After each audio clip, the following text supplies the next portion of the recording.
All right, folks, welcome, welcome. This is a very special treat for you all that are joining us. It's going to take us a little minute to gather some people in. We're waiting for some more subscribers to pop in. And today we're doing a very special live presentation. You might be wondering what's on my arms. We'll get to that in a minute. But we're going to be doing a deep dive on the Karen Read murder trial. I am not one to normally get involved in news or politics or, current affairs, but we can't ignore this one. It's live, it's happening right now. And where I got involved in this case, again, I don't normally even watch the news. I'm too busy running a business and training dogs to really pay attention to this stuff. But about 4 months ago, an attorney named Melanie Little, who has her own YouTube channel, highly recommend you check it out. It's called Attorney Melanie Little. She has about 50,000 plus subscribers. She reached out to me via email, I believe, and said, hey, Garrett, with your background and experience, would love to have you on our show. She's been following this trial from the beginning. Don't worry, we'll talk about the trial because I'm sure some of you, like me, don't know anything about it, or as I didn't, just like when she reached out about 4 months ago. And she said, I'd really like to get your opinion on one thing in particular, and that is a photo or a couple of photos of the injuries of a now deceased Boston police officer by the name of John O'Keefe. He was killed under mysterious circumstances back in January, late January of 2022. Again, I haven't been following it. I might have heard some headlines. Normally don't get involved. It's too much hype and hoopla for me. But then when I'm asked about dog bites, now my ears perk up. And so I went on her show, and we'll show a little highlight, a little clip of that, about 4 months ago. We talked about my background and my experience, kind of qualified myself, if you will, as an expert in the field. And ultimately, we looked at the injury of John O'Keefe's right arm, taken posthumously at the medical examiner's office. And what you see in these photos, which again we're going to show shortly, you see a series of lacerations, somewhere in the area of like 6 to maybe a half dozen to a dozen vertical striations, lacerations, everywhere from above his elbow all the way down near towards his wrist.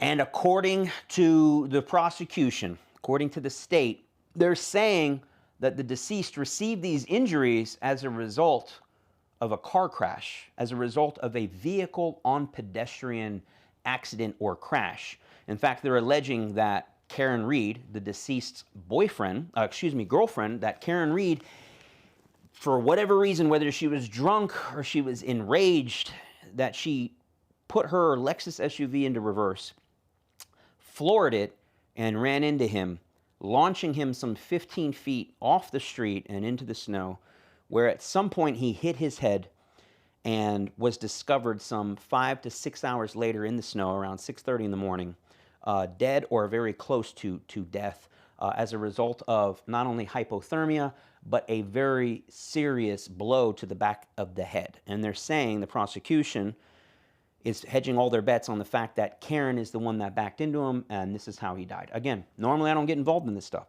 It doesn't concern me. This happened up in Boston, nowhere near me. Got too many other things to worry about. But then I found it very weird when we're looking at the injuries. First and foremost, those are not injuries you would see, these vertical striations, these lacerations, not abrasions, right? Now, if you want to get technical, an abrasion is like road rash. An abrasion is like if you were riding your bike and you fell off and the asphalt abraded your skin. Well, that's very different than the injuries this individual sustained. John O'Keefe had lacerations, multiple ones, and mild puncture wounds or minor puncture wounds. Much, much more in line with what I've seen in my background and experience as a police canine handler with dog bites. And not just one dog bite, a series of dog bites, multiple dog bites. And that's what we're going to dive in today and just kind of do a little deeper dive, not only in the case as a whole, but just really look at the evidence that's been presented. And again, this is very strange for me to do this. Normally we're talking about dog training and how to get your dog to be better behaved and all of that, but I just cannot look away on this one. Once I got involved 4 months ago and gave my recorded testimony, if you will, by no means was I in the trial, but when I went on Melanie Little's show and she showed me this photo and I started doing some more research, I now understand what everyone's fascination and involvement in this case is, because if you haven't been following, it is a complete shit show. It is unbelievably embarrassing what the police departments in that area have done. It's a completely botched investigation, conspiracies galore, and in my humble opinion, I don't think this lady has anything to do with the death of her boyfriend. Again, the Boston police officer, John O'Keefe. It's a complete setup, a huge cover up.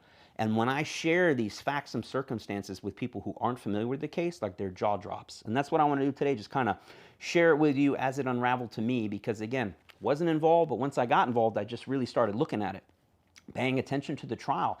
That trial's going on right now. The defense rested, I think, on Monday, and jury's been in deliberation since all day today. They may have started yesterday.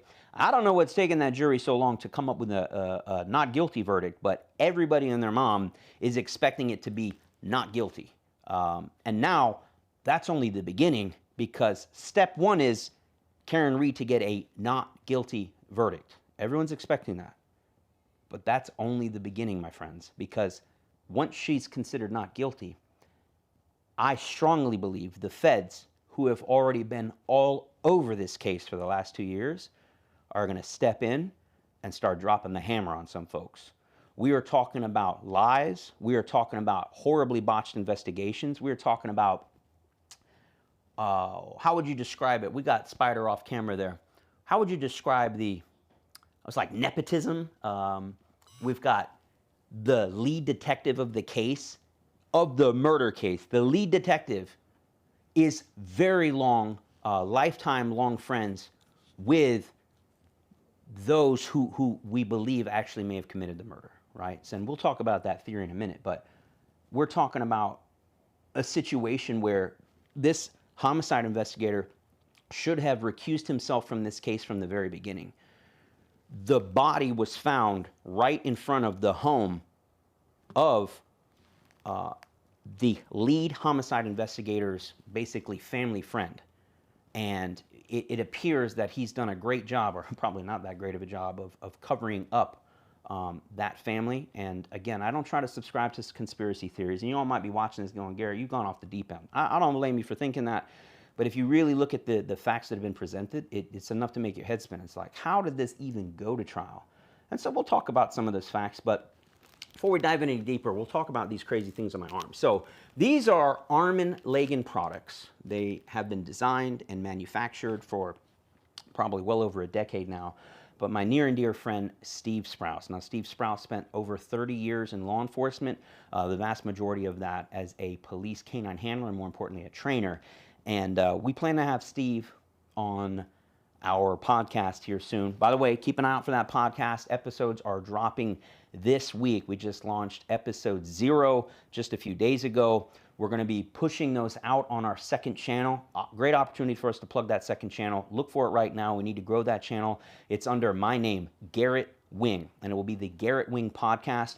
We'll be plugging shorts and medium form content on the main channel, the one you're watching us on right now. But if you want to see those podcasts, if you want to see those interviews with folks like Steve Sprouse, with folks like Sean McDonough, who's a 35-year DEA veteran, who's very involved in this Karen Read case. My father, a 30-plus year canine veteran, and so many other folks. We've already got those podcasts filmed, already edited, ready to be uploaded for you to watch, sink your teeth into. The only way you're going to watch those, shoot on over to the Garrett Wing podcast, the Garrett Wing channel. Go ahead and hit subscribe. Of course, turn on the notification bells, etc. Now, back to Steve Sprouse. So I've been friends with Steve, or he's been friends with our family for probably going on 20 years. And he designed these products probably going 20 plus years ago, 25 years ago. He was involved in an incident as a police canine handler where his dog failed to engage on the street. Now, I don't want to talk too much about it because I'm going to save it for him when he comes on our show and he can talk more about it. But his dog, like many other police dogs, failed to engage on the street. All right?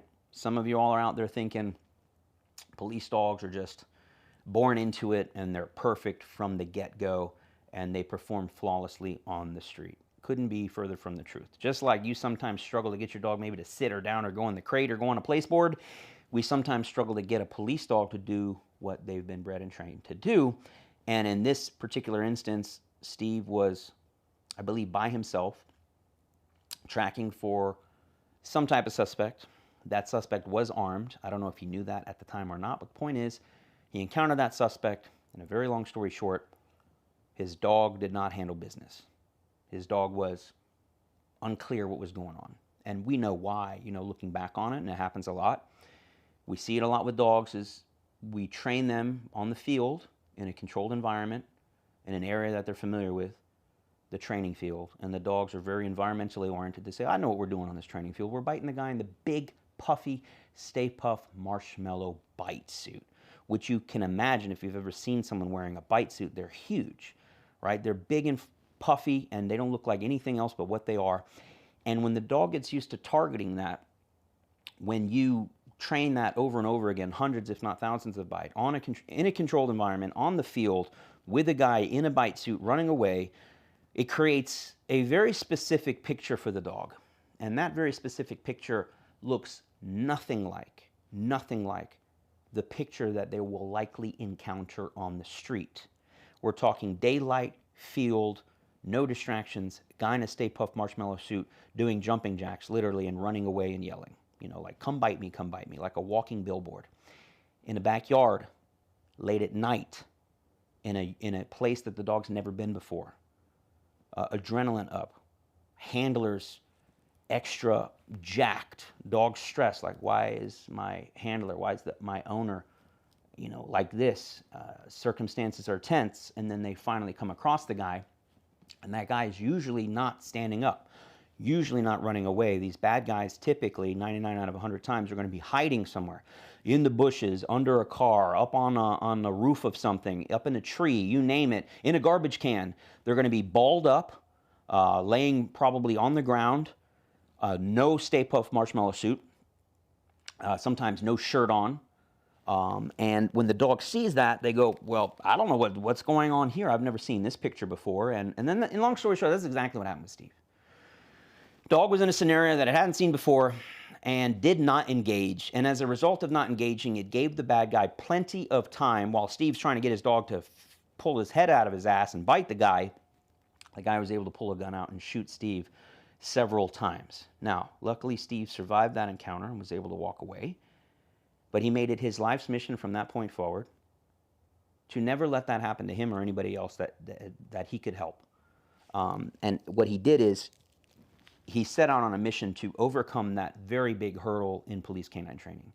That hurdle being transitioning a dog from biting equipment on the training field to biting real human flesh on the street.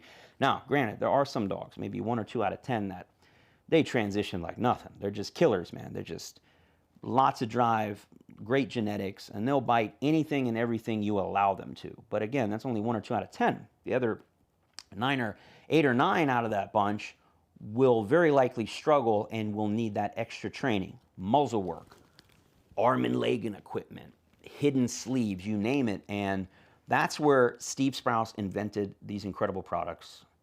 And I'm not trying to tell you to buy them. There's not really a great use for them in the civilian world. But it sounds like I'm plugging them. It's because it is an amazing product. Amazing. The guy has spent well over 2 decades designing these products, perfecting them, iteration after iteration. And he's really got it down to a science now, so much so, and I'm probably not allowed to say this, let's say it anyways, but some super secret squirrel agencies, shall we say, both nationally and internationally, have reached out to Steve and are big fans of his product. Let's just say that, right? So rest assured, when our boys and girls are deploying overseas with some of those high-speed dogs and some of those high-speed units, it's very likely that they have trained with and continue to train with Steve Sprouse's amazing products. He doesn't just, and I have them off camera there, I'll show you.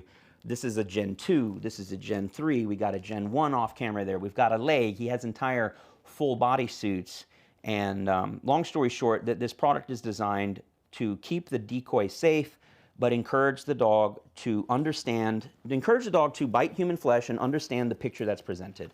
And we'll show some photos later, maybe some videos showing these products in use.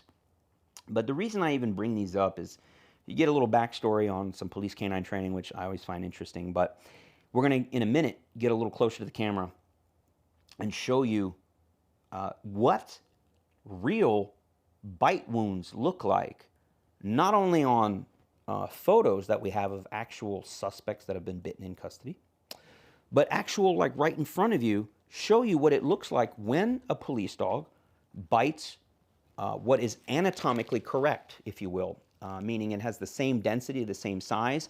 These are molds taken off of an actual real human's arm. And so you can see it firsthand what it looks like, the damage that is a result of when a canine dog's teeth, when a canine bites human flesh. And that's what we're trying to discuss today. So you think now's time I can put these up close on camera, kind of see what these wounds look like? Yep. Which camera should I go to for that? Just the one you're talking about. This guy right here? Yep. All right, so let me get a little closer, or unless you think I'm perfect here. What do you think? Yep, you're good there. All right, so I'm going to try to, this is kind of like a self-healing properties of this kind of rubber synthetic thing. So the wounds, it's not exactly the same as, say, like human flesh, that when it gets cut, it kind of splits open. So I can kind of stretch this open, and you'll see, you're not going to see puncture wounds as much as you're going to see. Is this showing up? Yeah, can you lift it up just a slight bit? Okay, sure. What you're going to see more of is lacerations, striations, what looks like scratches, what looks like someone took a knife and went like this with it. And what is that? That's the police dog's teeth. Let me try to open these up a little bit, and you should be able to see them more. You can see where literally the dog's teeth went in or attempted to go in, depending upon how strong the dog's bite is. We may talk about that later, how in this case, this wasn't a trained police dog. This wasn't a trained attack dog. This was a dog that we would say was a shallow biter, a dog that bites only with its front teeth. We do see that in the police world a lot. In the police world, we're trying to get our police dogs to bite with a full mouth grip. Most of the power and the ability to bite and hold through a struggle happens in the rear of the dog's jaws. Think of it as scissors. Where do you have the most power with scissors? Or any type of equipment that you would use to cut through something, like pliers. The power is not in the tips of the scissors, it's in the back. And it's the same with your dog's jaw. Just there's a mechanical advantage in the rear of the jaw. So we're always trying to teach our police dogs to bite deep and bite hard and hold on. But we'll see kind of nervy dogs without a lot of experience, or maybe not the best training. They want to bite with their front teeth, kind of bite, and you end up getting this scraping motion. Let me show you on this one here. This one has maybe a little less bites in it. But once again, you can see, am I close enough? I'm going to zoom in. Okay, he's going to zoom in for us so we can see a little better. You're going to see a lot of scratches, a lot of scrapes. Is that coming in pretty good? Let's switch to this camera. Okay, we'll switch over here, and maybe you guys will see a little better. Bear with us. We're doing this live. Let me know when we're there. Good. You just have to back up towards that. Okay, I'll back up a little here. Yep. How are we looking? Slide over just a tight bit to your All right, how are we looking now? Good. All right, so again, I'm going to kind of open this up so you can see what the wounds would look like. But there are lacerations, right? Striations in this motion.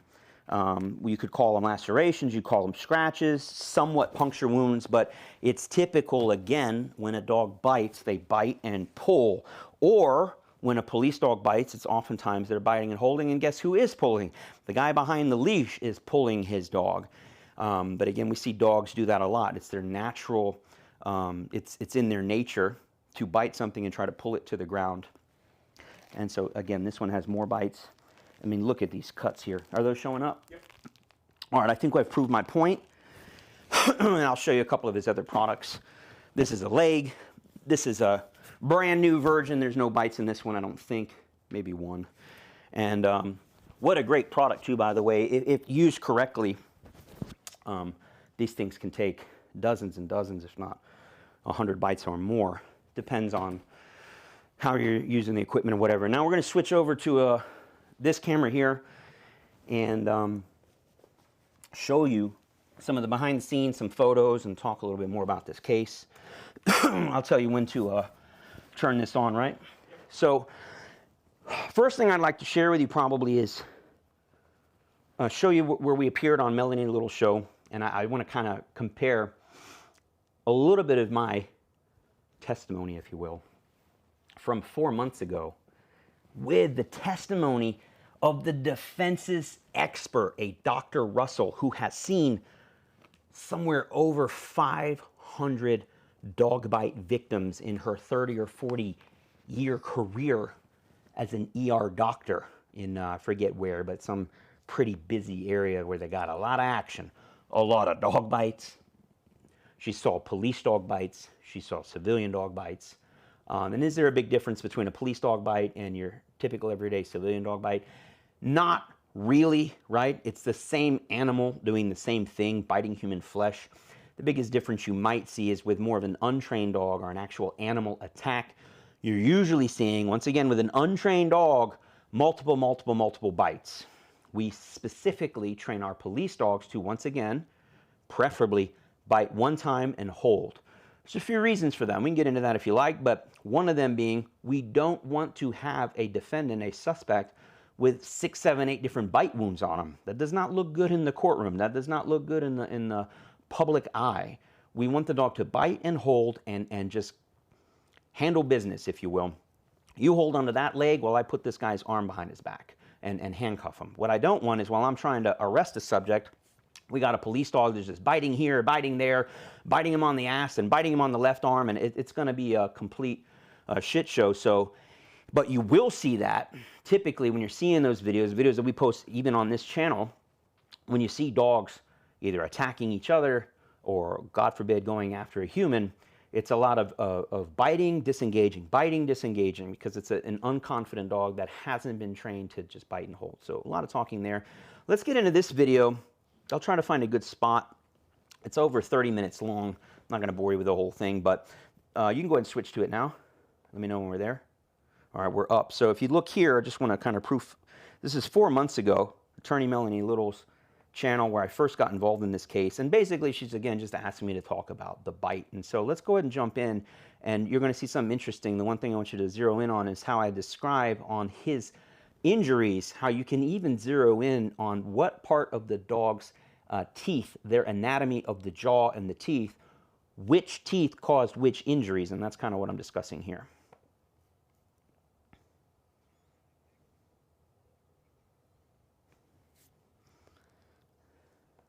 So we'll back up just a little bit. What I'm describing here is when this first came up, I shared this photo with a couple of my canine friends who know nothing about the Karen Read case. Still, I don't think know anything about it. All I did was send them this photo, and I said, what do you think? And they go, basically, that's a dog bite, and kind of a crappy one. If you were thinking of this as a police dog bite, it's not an ideal police dog bite. More superficial wounds, again, not the bite and hold that we're looking for, multiple bites, and what you would consider to be shallow bites and an unconfident dog, which coincides with, guess what? Because we haven't mentioned this yet. I'm assuming you guys know the case. It is believed that it's possible, one of the storylines, which I tend to believe, is that Karen Read, after a night of drinking with her boyfriend, dropped her off at a party where there were some other police officers inside. The police officer owned the home. There was an ATF agent inside, a half dozen or so people in there.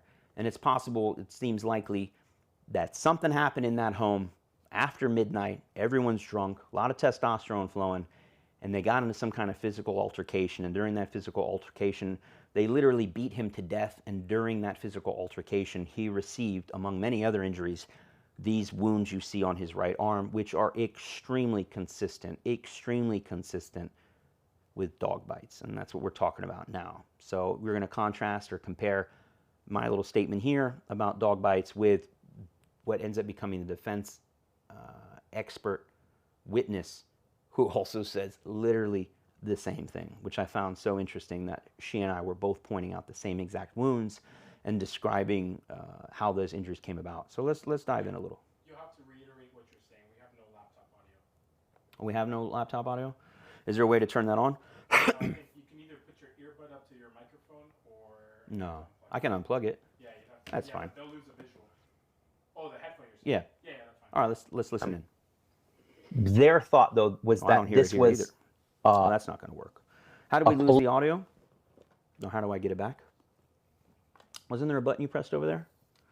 Are you playing it? It is playing. I can hear it here. Well, I'm not. Police dog that pause. probably should have been washed out. should be able to This is not what we want to see on a All police right, let dog us know bite. if you We can don't hear want to the see audio constant re-engagements, from the which YouTube is video what this playing in the looks like. background. But this is Give what us I a thumbs up or a thumbs down. expect from, like that Any German feedback yet? Shepherd we saw bite that lady, the delivery driver, right?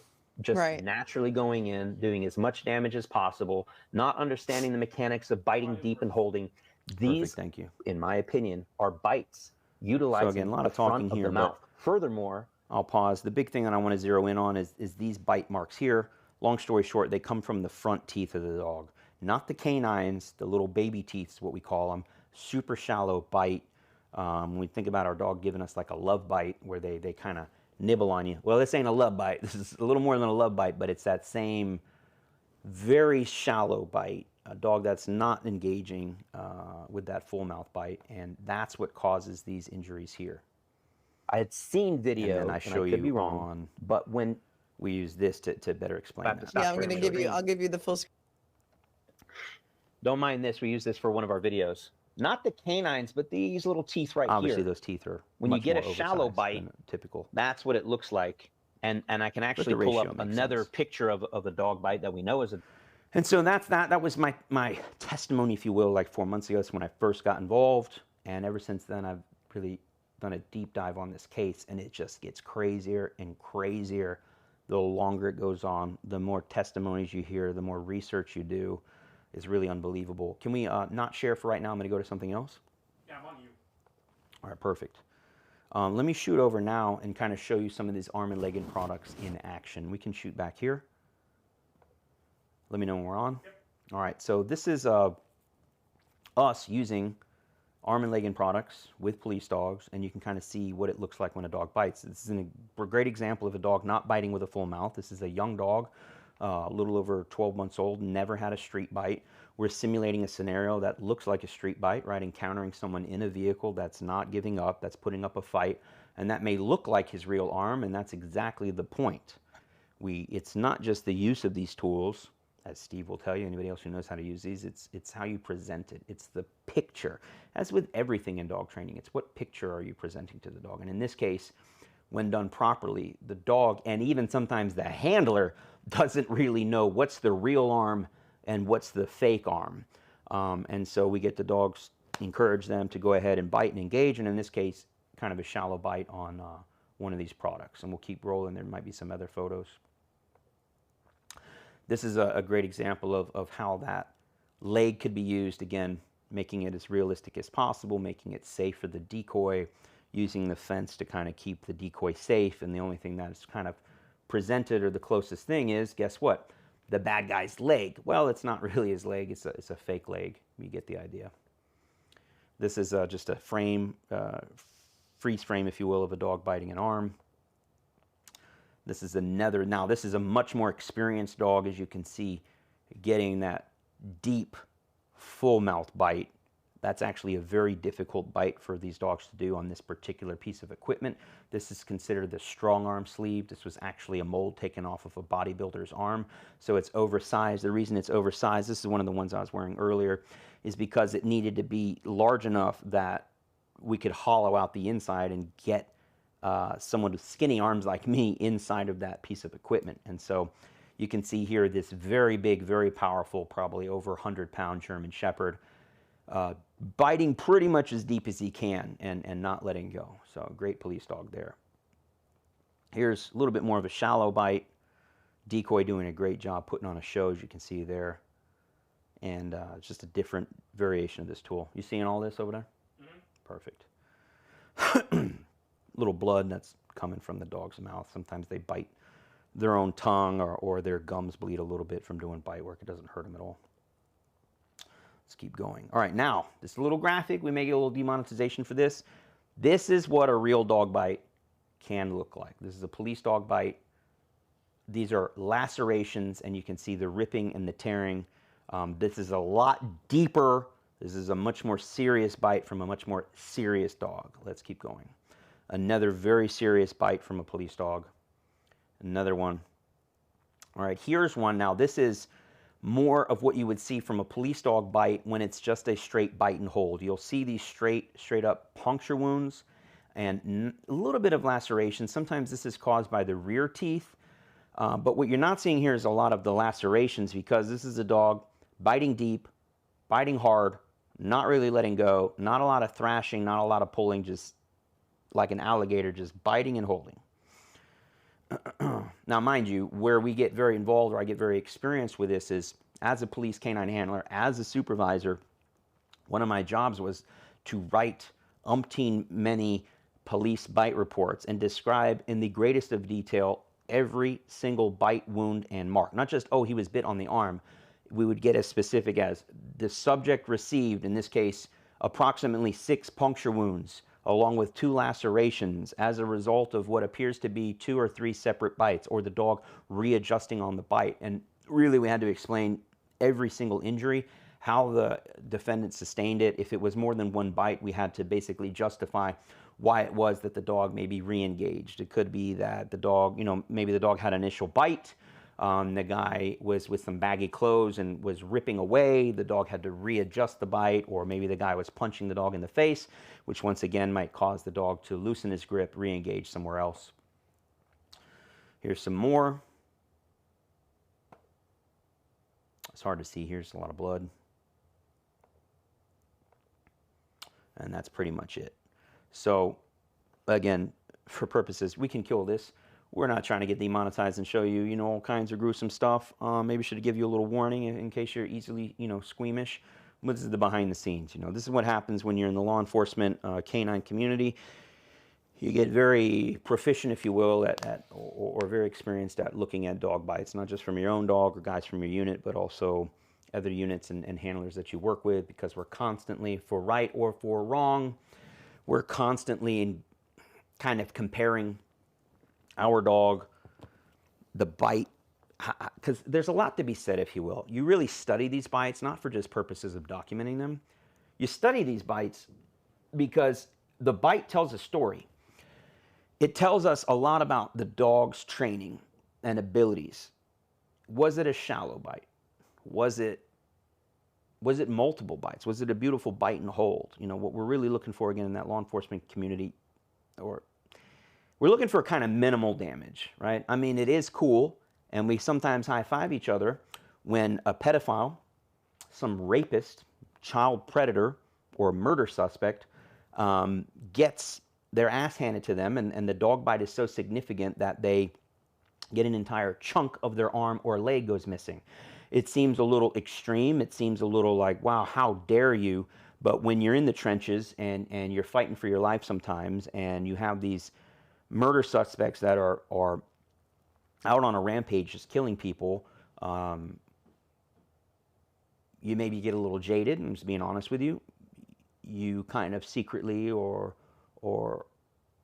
behind closed doors kind of like, my dog messed that guy up, or you might show a picture to your friend like, look at this, look what happened to this guy, and it's like, wow, man, what a bite, wow, you really messed that guy up. And of course, there's always a backstory to it, like, yeah, this guy deserved it because he just did a drive-by shooting where he shot and killed an innocent girl in the head, and she's now dead. And so I have no remorse. I'm just being honest with you. If it hurts your feelings, you're on the wrong channel. I don't have remorse when we have a suspect that just did a drive-by shooting with an AK-47 and shot some young innocent girl in the head and she's dead. If we end up a couple hours later finding him in a backyard and one of our police dogs goes to handle business because he's putting up a fight, he's refusing to give up, he may still be armed with a gun, he's maybe shot at the police, right? What if we have one of those, right? A suspect that actively shooting at the police or recently shot at the police or is a cop killer on the run. When the opportunity presents itself, let me just be honest with you, and we have a selection available to us. We have every dog on deck. We have a good feeling as to where the suspect's hiding. Hey, Chopper says he's on FLIR and he's in this backyard. What team are we going to send in? What team would you send in? On deck, you might have a rookie handler with a rookie dog that has no street bites. Great dog on all accounts, has not had a street bite. And as you've been paying attention, you may, again, remember A lot of times these dogs do not engage on their first encounter, or their second or their third or the fourth or their fifth. It could take a while before this dog, the switch is flipped and they figure it out and they understand that they can bite human flesh. And even when they do, oftentimes those initial bites are very shallow, very weak, minimal damage, superficial. So there you are. You're the supervisor of the canine unit. You got a suspect hiding in a backyard. You know he's there. He's not giving up. And you got to pick your dream team to go in there and handle business. You got to pick your dream team that's going to go in there and catch this guy and hopefully make it out in one piece and not get shot and killed or something like that. So do you send in your weakest dog? Do you send in your newest dog? Or do you send in the dog that's proven itself, has dozens and dozens of street bites, a veteran handler that's on a second or third dog, and you send in the hardest, toughest, meanest, baddest dog you have? You tell me what dog you'd be sending into that backyard. I know what I'd be sending in. And if that dog goes in and does what it's supposed to do, yes, we are high-fiving each other when that 165-pound subject weighs maybe a pound or two less after the bite's over. You say, what the hell are you talking about, Garrett? Well, sometimes, depending upon where you bit, you come out of that bite with a little less than when you went in, right? These dogs will seriously bite and thrash and rip and pull, and entire pieces of arm or leg sometimes go missing. And it sounds gross. It's just the truth, folks. It's just what it is. And if that's the case, oh well, sue me, I guess. So let's now get into the photos here, if I may. Don't show it just yet. I'm going to pull it up. Now, I think I've kind of given you a good backstory. Now I'm going to actually show you his injuries.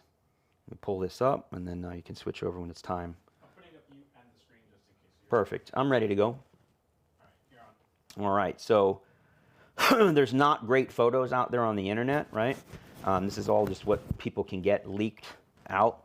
But this is the actual photograph of the injuries of the deceased, Mr. John O'Keefe. And what the prosecution would have you believe is that somehow he sustained these injuries by being struck by a vehicle. No, I've seen just as many people hit by cars as I have seen bit by a dog. When you get hit by a car, especially when it's enough force to kill you, you are mangled. You have broken bones. Your hip is out of place. Your legs are not facing the same way they're supposed to be facing. You're trying to figure out which is forward, which is backwards. Like, people really get mangled when they get hit by a car. You get, in this case, he was launched over 15 feet. For that to happen, he had to have been hit pretty hard. Well, where did the cuts come from?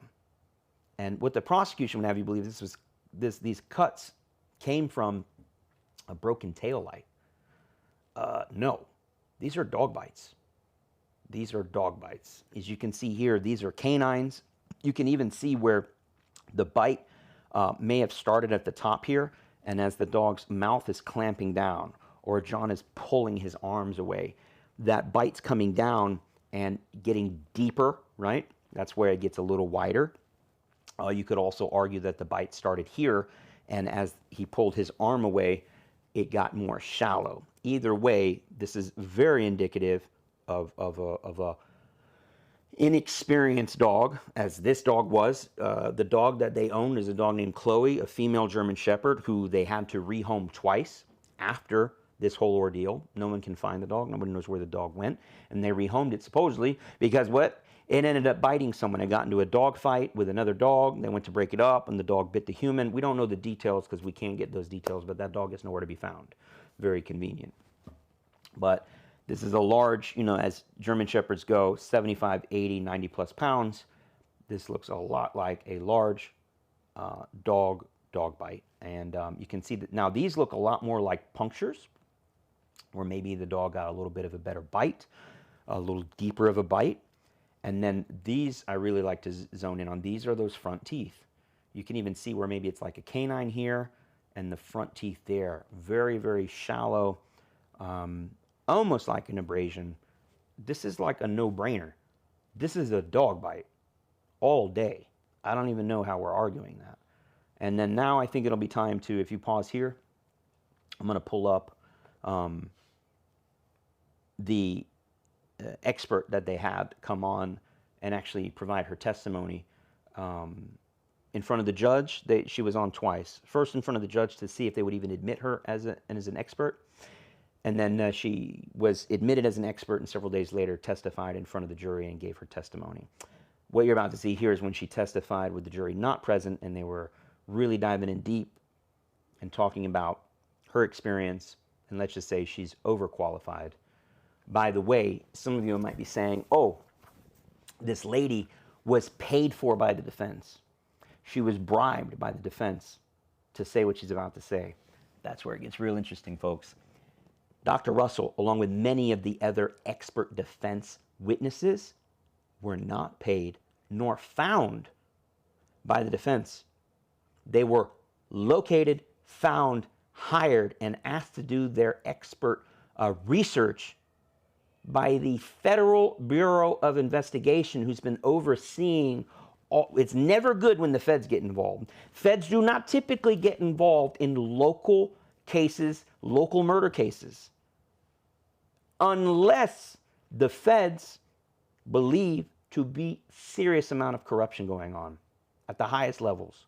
And that's where things get very interesting, that the feds went out of their way to spend their time and money locating these witnesses, and they're the ones that reached out to this witness and had her provide her expert opinion, and then the defense was made aware of that, and then for sure they reached out and said, well, the feds already paid for you, we're going to take advantage of this, and good, man, more power to them. That's a free expert witness. So without further ado, let's hear what Dr. Russell had to say. All the way around. Let me know if you can hear anything. The top and bottom jaw could have situated itself on this portion that we're seeing. So this is the defense attorney, part of the arm. Alan Jackson, I believe his name is, does a fantastic job. And in this case, the animal did not get a good enough contact. Objection. Move to strike. So I'm going to strike that, ask a different question. How are we looking? Can you hear it? Have you seen contact wounds where the How we looking on animal, views? a dog, for instance, gets a very solid purchase on the leg, arm, And here she's going to get body? in and talk about Yes. those bite wounds. Is that this, or is this something else? Something else. Describe that. Again, this lady has some over 500 Well, dog bites she's seen. an animal I in- got to pause here. She literally wrote 2 research papers or articles peer-reviewed on police dog bites, right? How to treat them, how to classify, whatever it is that the ER doctors are doing. But basically, literally wrote the paper on how to treat and diagnose police dog bites. Like, who else do you want on stand? Inflicts Great. injuries. The type of injury depends on, in part, on the actual type of contact and how much force is applied by that animal. In addition to any relative movement between the animal.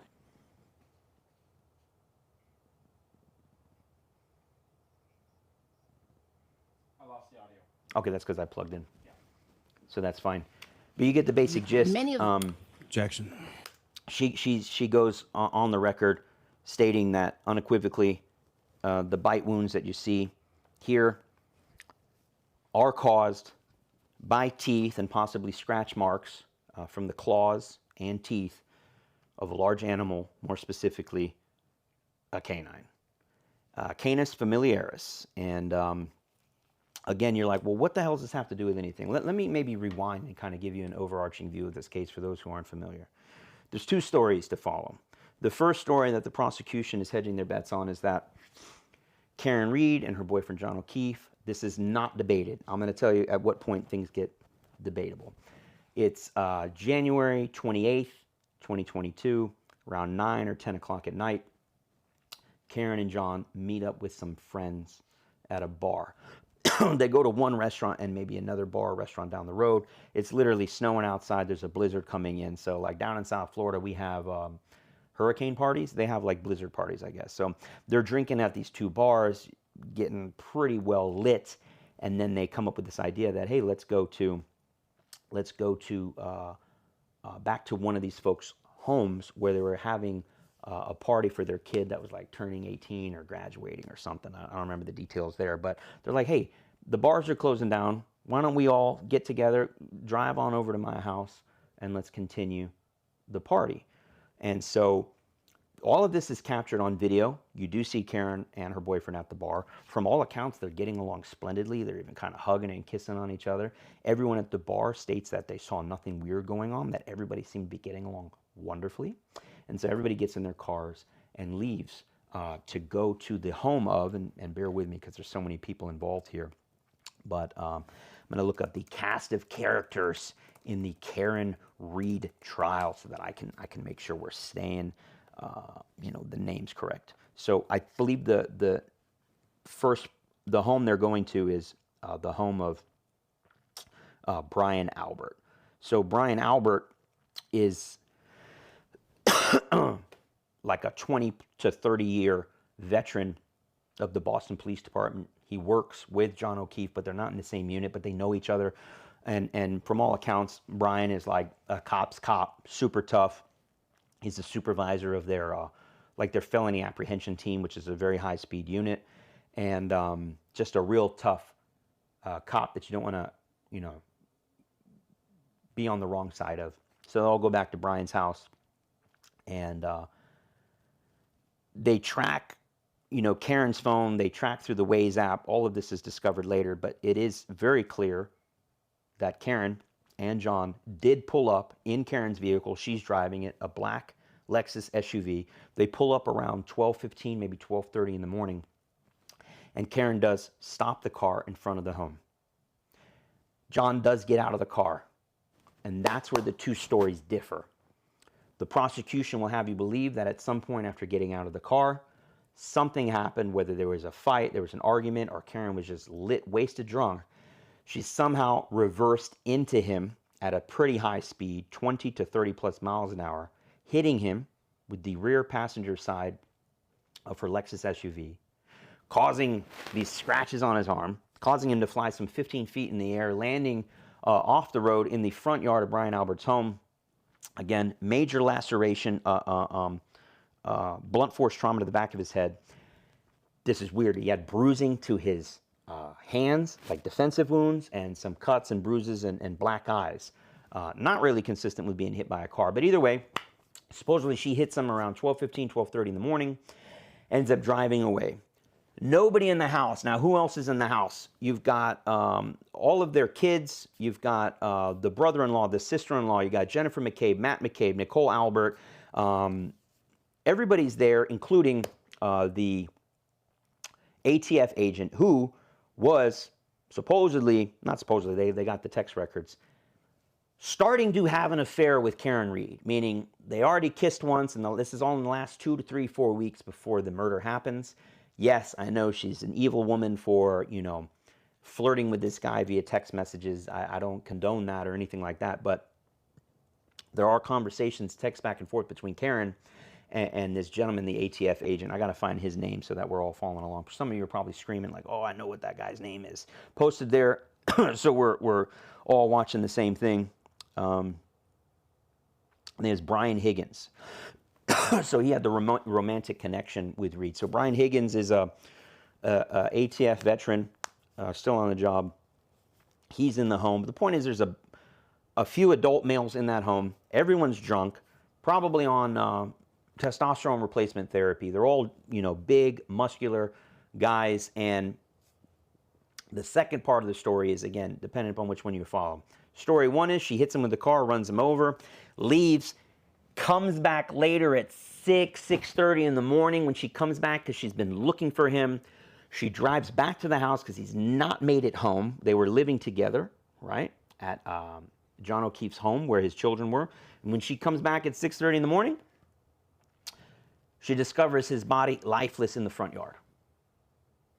And she's freaked out. She's still drunk or / hungover. It's dark out. She's had a traumatic night, and she supposedly utters these words, something to the effect of, I hit him, I can't believe I hit him with my car, something to that effect. Now, that's not recorded. That's just hearsay from someone else who was there, which we'll get to in a minute. But that's what the prosecution is saying happened, that she somehow hit him with a car, whether she did it on purpose or she didn't realize till hours later she hit him with a car. Problem is, the damage on the vehicle is basically non-existent, and the little bit of damage that is there, which is just a broken taillight, they don't find out till much later happened when around 5:30 in the morning, when she leaves her house to go look for this guy, she backs into his car in the driveway. Again, miles and miles away from the murder scene. You see it on camera, she backs in, and that's where she cracked her taillight. Well, backing in at like 1 mile an hour and cracking your taillight is very different than reversing at 20 or 30 miles an hour and blasting someone so hard that you kill them and they launch into the yard. If you've ever seen a vehicle that's hit like a deer on the road, it is significant the damage that happens to your car, right? It's not like the cars are unscathed and the body's mangled.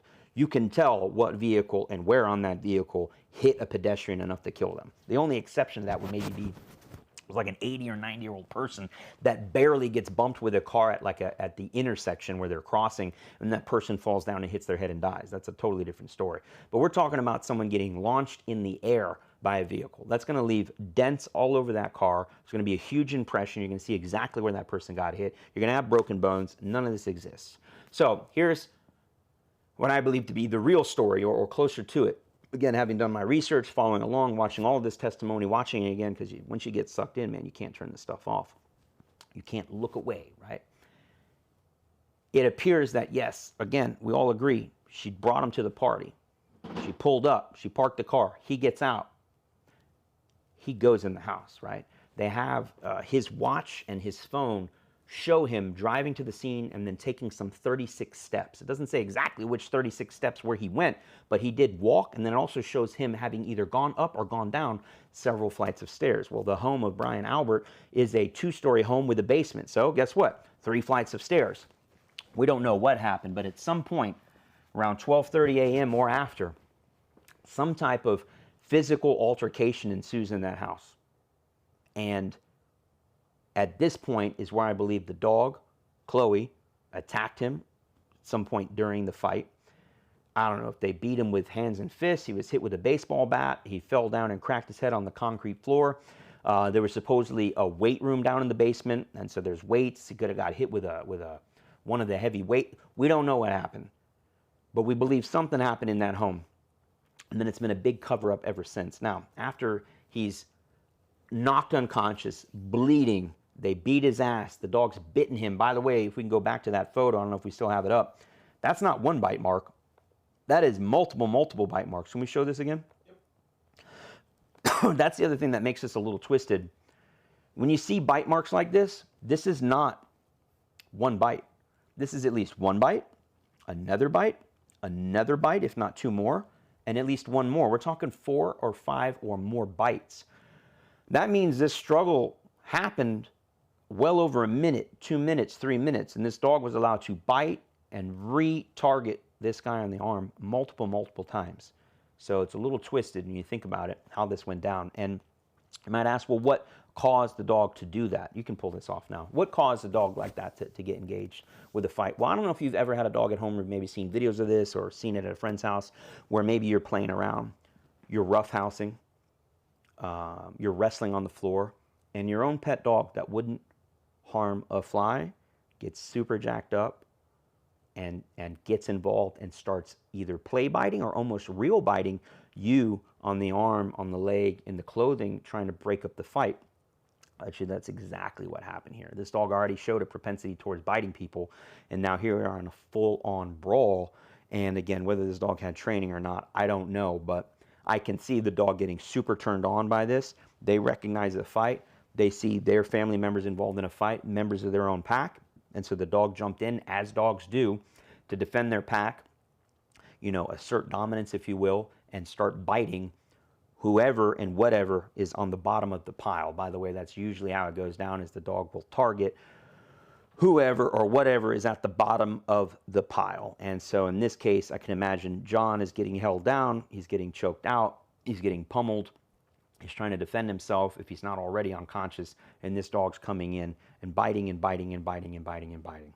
Either way, what we believe ended up happening, and I say we, I mean there's many other people out there who've been following this case a lot longer than I, who strongly believe that he was beaten to death in that basement or close to death, that then they didn't know what to do with him. They carried his body outside, dropped him in the front of the house, where he ends up dying several hours later from the loss of blood, the brain injury, or the head injury, and the hypothermia, because it was like 18 degrees out that night. And so over the course of several hours, being exposed to the elements and having suffered those injuries, he dies. Now, why would they dump him there? Well, I don't know what you're going to do with the body at, 1, 2, 3 in the morning. Everybody's drunk. What are you going to do? Can't have all the neighbors out watching you just load a body up into a car. And so some people believe they dumped the body there because I guess it's fairly common up in the Northeast where snow plows sometimes run people over. So the thought is they maybe dumped the body there to make it look like a snow plow, maybe ran him over and kind of pushed him off to the side of the road. It makes sense. Maybe they didn't know he was going to die. Maybe they just thought he was unconscious and, they put him out in the cold. He'll basically wake up, he'll come to, and he'll walk home or he'll walk it off. That's possible too. Maybe they had no idea how bad they hurt this guy. Either way, the guy doesn't wake up. He ends up dying right there. And the case just gets crazier from there. And I'll just skim over some of the details. I only bring this up to you because this trial's going on right now. And it's so wild to watch the unbelievably botched investigation,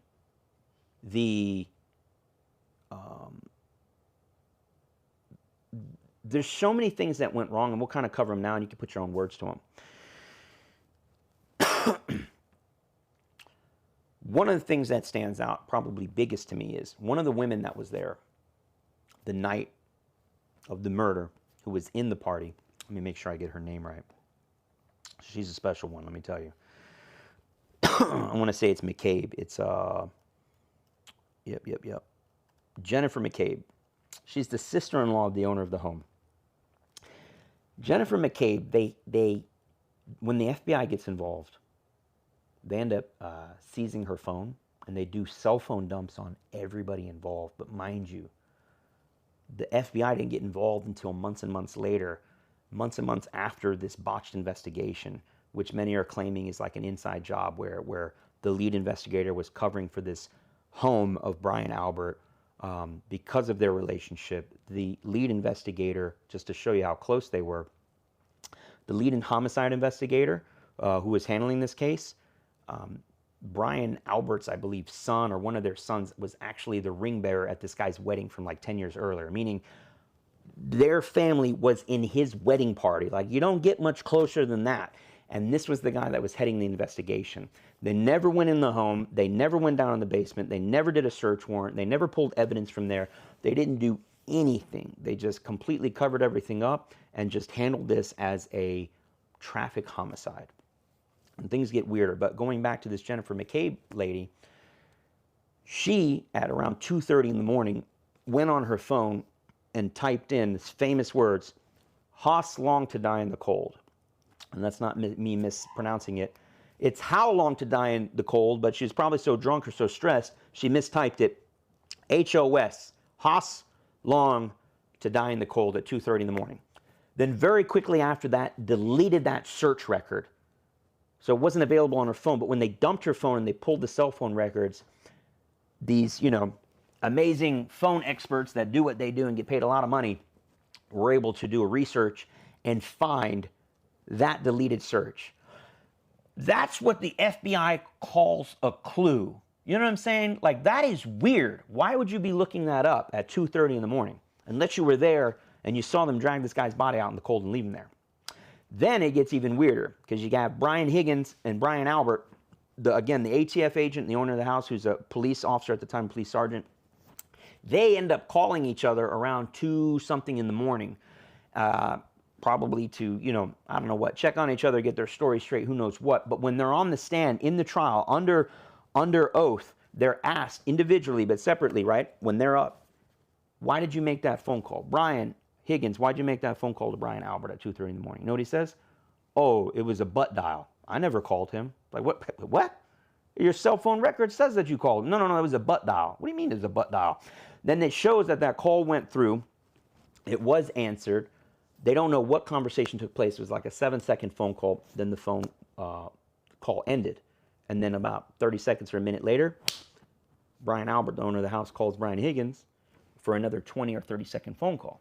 When they had Brian Albert on the stand and said, hey, so you received this phone call? No, I never received the phone call. I was making love to my wife at 2:30 in the morning. Like, were you?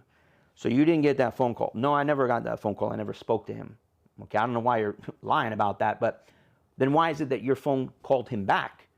Guess what his answer is? Oh, while I was bumping uglies with my wife, he didn't use that, I'm using those words. While he's making love to his wife, supposedly, you know, they've only been married like 30 years, kind of hard to believe that's what they're doing at 2:30 in the morning, but hey, maybe. While that's going on, somehow his phone basically butt dials Brian Higgins back. In other words, they're covering up the fact that they even spoke to each other the night of the murder. No. They're completely distancing themselves from the fact that they spoke to each other. They're saying both of their phones just magically called each other and they magically had a 20 or 30-second phone call, but nobody spoke to anybody about anything. Then it gets even weirder. This Jennifer McCabe girl ends up calling the owner of the house, Brian Albert, multiple times that morning. Multiple conversations are had. That's all recorded. You can see the phone calls going in and out on the call logs, again, all from a phone dump. And then when asked about it, she says, no, I never made those phone calls. No, I never spoke to him. So they're, well, what are these calls? By the way, those calls were all deleted out of her phone. Why would you do that unless you were covering something up? Why would you delete that stuff? Now, just to show you how, what's the word I'm looking for? I've been struggling with this all day. When we bring up the main homicide investigator, Michael Proctor, I think his name is, he gets called on the stand. And the defense destroys this guy. This, once again, Michael Proctor is the lead homicide investigator who has very tight relations with the entire Albert and McCabe family, meaning the people who were in the home at the night of the murder, super tight with them, lifelong friends. Again, one of their kids was the ring bearer at his own wedding. Talk about when this comes, when real life, when this happens and you show up as a homicide investigator and you're that closely tied with witnesses, the victim, or potentially in this case, the suspects of it, you must recuse yourself from the case. It's a conflict of interest. That's what I'm looking for. Huge conflict of interest. And yet somehow why did he stay on the case? Well, perfect opportunity if you're the lead investigator to help your friends cover up a murder case. I mean, it sounds crazy. Even hearing him, I said, could this really be true? Could this really be what happened? And it's like, remember though, truth is always stranger than fiction. So now they get this guy on the stand, and I'm going to try to share this with you because you can't believe this stuff. You can go ahead and share the screen. This is the lead homicide investigator from the Massachusetts State Police. The man in charge of gathering the evidence, which he gathers and proves in his mind, Karen Reed ran this guy over. They end up doing a phone dump on his phone. Very strange. Am I still on camera? Yep. Good. No. Yeah, I want to talk about this real quick. It is very odd, very abnormal, never happens that when you're the lead investigator of a murder trial, that your phone and your phone records and all of your text messages and phone calls are dumped, meaning your phone is seized. They do a search warrant on your phone. That doesn't happen. It happened in this case because the feds know something's up. Feds don't do that lightly. They're just dumping your phone for no reason. And why? This guy's not a suspect. Well, not yet anyways. He's not a witness to the murder. He's the lead homicide investigator. Why would they be dumping his phone? And what, more importantly, did they find on it? I'm going to let you hear it for the first. You get to hear it here. You tell me if this is not a biased individual with a huge conflict of interest. You can hear his own words as he reads the text messages they found on his phone. Once again, lead investigator investigating the case of a murder of a police officer, and this is how he conducts himself. Let's go ahead and watch this, because you ain't going to believe the things. Just him or you and him? Me and him.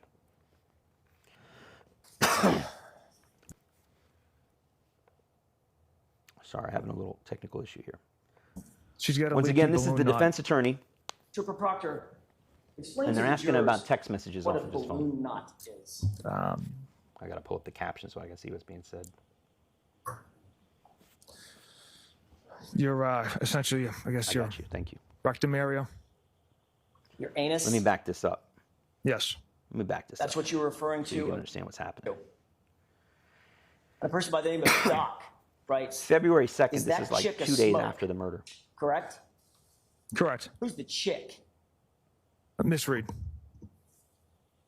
And you write E-H, right? Yes. And then you write nutbag, as Chief would say, correct? Correct. Who's Chief? A friend of mine. And then you write what? She's got a leaky balloon knot. Trooper Proctor, explain to the jurors what a balloon knot is.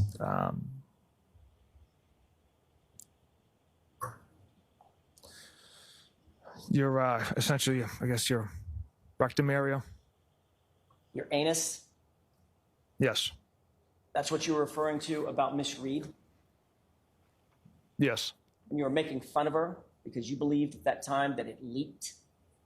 That's how you were treating Miss Reed? So we'll pause there and come back. What we're seeing there is just around 2 days after the murder, this guy's supposed to be heading up a full-on investigation, trying to get to the bottom of the matter. And him and his friends and guys he works with, and supposedly other people's staff and supervisors in his homicide unit or whatever, are cracking jokes about Karen Reed, about whether he finds her attractive or not, whether he would sleep with her or not, and then is talking about how I guess she is suffering from medical issue where she, in his words, had a, quote, leaky balloon knot. So it's pretty disgusting, and it just goes to show you, like, he was not an unbiased investigator. They even asked him later, like, so you mean to tell me, like, you investigated this without any bias? I don't know how he's able to say this, you know, to the jurors and say, oh, yeah, 100%. I had no bias in this case. Get out of here. Get out of here. This just goes on and on and on with all of the holes in the testimony of the prosecution's witnesses, people who were in that home, everyone highly, highly defensive, everyone, you can just tell, man, there's some dirtiness going on. Now, to close this out, because we're kind of getting close on time, what I kind of hope to see happen from this is just shed more light on it, make you all aware of the craziness that can happen. You know, again, this is not to talk bad about law enforcement. That is my background. That is really like my life, my family's life and career. We've committed combined, I think, between myself, my father, my mother, and my stepmother, not even including my stepfather, we're looking at 30, 20, around 80, 90, almost 100 years between ourselves that we dedicated to law enforcement. I remember doing the math before, like 98 years or something like that. I don't like talking about dirty cops. I don't like pointing out, you know, where cops are doing something wrong or corruption. I try to turn a blind eye to it. It's like I'm not involved in that. I want to highlight the good things that police officers are doing, which 99.999% of the time, that's exactly what we are doing. But like with anything, if you call a plumber, not every plumber is going to be the best plumber. Like with dog training, we talk about that all the time. Just because you hire a dog trainer, there's no guarantee you're going to get good dog training. It's like with anything, the Pareto principle. You know, 80% are going to be okay, 10% are going to be amazing at what they do, and then about 10% are going to be horrible, or whatever the ratio is. And I think you're going to see that in law enforcement as within anything else. Same with dogs themselves, right? If you gave me 10 dogs, 1 or 2 are going to be superstars. 8 of them, you know, 6, 7, 8 of them are going to be pretty good. Maybe 1 or 2 of them are going to be not the best. And that's that Pareto principle that happens across all species, everything. And we're seeing that here in law enforcement. And this stinks. This stinks bad. And what I'm hoping to see, it should have happened today. I don't know why it didn't happen today, but maybe we'll hear good news tomorrow. I'm expecting to hear that Karen Reed is 100% innocent, not guilty. I don't know how any juror on the planet would ever convict her based on the evidence that was presented and all the holes in it. And again, still struggling for that word, but just everything that's been presented and how this has been a botched investigation from the beginning. We're not even getting into all of the details, like planted evidence. And normally when I hear that evidence was planted, I'm like, get out of here, man. This is just sensationalism. This is a reporter trying to drum up some BS. In this case, I actually think evidence was planted. I really do. Something is off here. Something's very off. It stinks to high heaven. And so not only am I expecting to see a not guilty verdict, we're all expecting it. We're just waiting for it. Should have happened today. Probably it'll happen tomorrow. I can't see this taking any longer. What they're waiting for, I have no idea. But that's just step one. When she's not guilty, now what's next? What's next is I now imagine the full force of the FBI and all the investigators have been looking at this for the last 2 years are going to now turn their attention towards, because let's just say, if she's not guilty and she didn't kill John, well then who did? And that's the question. And there's a lot of questions that remain unanswered, and it's only going to take one of these people to flip and to fold and to turn state's evidence, put the pressure of the feds on them, and we'll finally get the truth as to what happened. I hope, for John O'Keefe, for his family. It's a horrible, horrible incident that happened, and it's just compounded by the fact that his girlfriend got dragged through the mud on this one, been dealing with this for 2 years. So justice for Karen Read, justice for John O'Keefe, and really interested to see how this all plays out in the coming weeks and months, as even though the trial's over, I think the investigation has just begun. And I'm assuming and I'm hoping Karen Read sues the shit out of those police departments for a botched trial, for horrible evidence collection, for a complete conspiracy. I don't know if she's going to be able to. I don't know if the law allows for that, but you might be looking at Boston's Next Millionaire. I see Karen Read making a lot of money off of this one. Some small consolation for the drama that she's been through. Once again, I know this was a little off topic, a little different than something we normally do. We are trying to venture out. I can't just talk about dog training. In my background in law enforcement, things like this come up and literally bite me in the arm and take a hold of me and say, like, hey, you should pay attention to this. I can't, once you look at this, once you see behind the scenes, once you've looked under the skirt, so to speak, you can't look away. You can't. This is the craziest thing. If you haven't been following, you better be following, because this is some wild stuff. And we're going to probably talk a little bit more about it, because I find it super interesting. It's very present. It's very happening right now. And again, hopefully this has some type of happy ending. But really appreciate you following along. Again, we got to push this. We're going to start pushing it more now. We have a brand new podcast. You're looking a little behind the scenes right here, what the podcast looks like. Excellent quality, excellent lighting, excellent audio. We put a lot of time and money and effort into it. It's going to be on our second channel, Garrett Wing. Check it out. Maybe we'll post a description below. Just type in Garrett Wing. It's our second channel where we're going to do more than just talk about dog training. We're going to have some dog training stuff on there too, don't get me wrong. On that podcast, on that second channel, we're going to be doing deep dive on police reaction videos, canine deployments where officers are getting shot, dogs are getting killed, bad guys are getting bit. Just real high stakes, real drama, real life things that are happening, all fresh off the press. We break them down. We give our opinion on what went right, what went wrong. Super cool to watch, so we can all watch and learn from that and really admire all the brave men and women and their dogs who are out there fighting crime every day. And what a freaking damn tough job it is to be a police officer in this day and age. So lucky to have gotten out in one piece. And I thank my lucky stars, but having gotten out, kind of feel like it's my life's mission to talk more about it, shed light on all these amazing stories of police officers who are out there doing God's work as we speak, keeping us safe.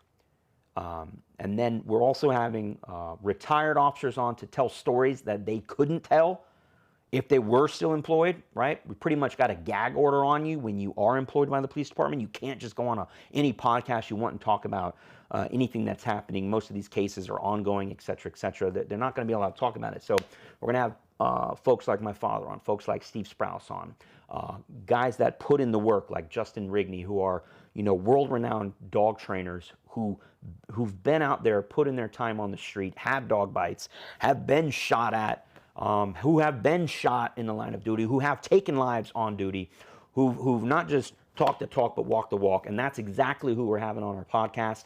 We already dropped episode 0, just a short little snippet to give you an idea what's in store. If you're not already subscribed, now's the time to do it. Head on over to that channel, subscribe, hit the notification bell. We're going to be pushing out 1 episode a week starting right now. Already got episode 0 out, and we're going to be seeing some killer episodes in the coming weeks. The only way you're going to be notified of that is if you're subscribed and you're notified. And we'll be pushing some shorts and mediums on our main channel to really plug it and build that second channel. Again, the podcast is going to be there, police canine reviews and breakdowns and stuff like this, a little stuff that's a little off topic, things that I'm interested in, things that fascinate me. You name it, that's what that second channel is there for. It's all about the things that we're into, the things that are happening, the things that I believe in, and if that excites you, then you know where to find more of that. So Spider's girlfriend, it's her birthday today. He's got a hot date with her. He says it's time to go. I don't want to make him late to his date. So big thank you to Spider for, as always, coming through, being my production manager, handling all the behind the scenes, making sure all these cameras work, putting on the proper lenses so I don't look as fat as I am, and all that stuff. But anyways, thank you so much for watching. Post in the comments below. Let me know. Head on over to that second channel. Post in there. Let me know you're there. I should see that subscriber notifications clicking up. I should see that growing. And that's our hope, to really grow that channel and start pushing out a ton of content on that channel, as well as continuing to push out great content on our main channel. So thank you very much, so much again. Post in the comments below. Let us know if you like this one. You want to see more of this type of stuff, more behind the scenes, raw, completely unedited, live, straight to the camera, speaking from the heart, letting you know what's up. And let us know what guests you want to have on our podcast. Make those recommendations. Shoot an email to our team, info@DIYK9. If you got a story to tell and you think it's worth appearing on our podcast, or you know someone that should be on our podcast, we want to know about it. We want to reach out. We want to have the best podcast on this side of the Mississippi. Let us know. Really looking forward to growing that, and just super excited to be able to share that with you all. And if you weren't made aware, you're made aware now. So enough yapping from me. He's got a birthday to go to. Thanks so much for watching. We'll see you on the next one.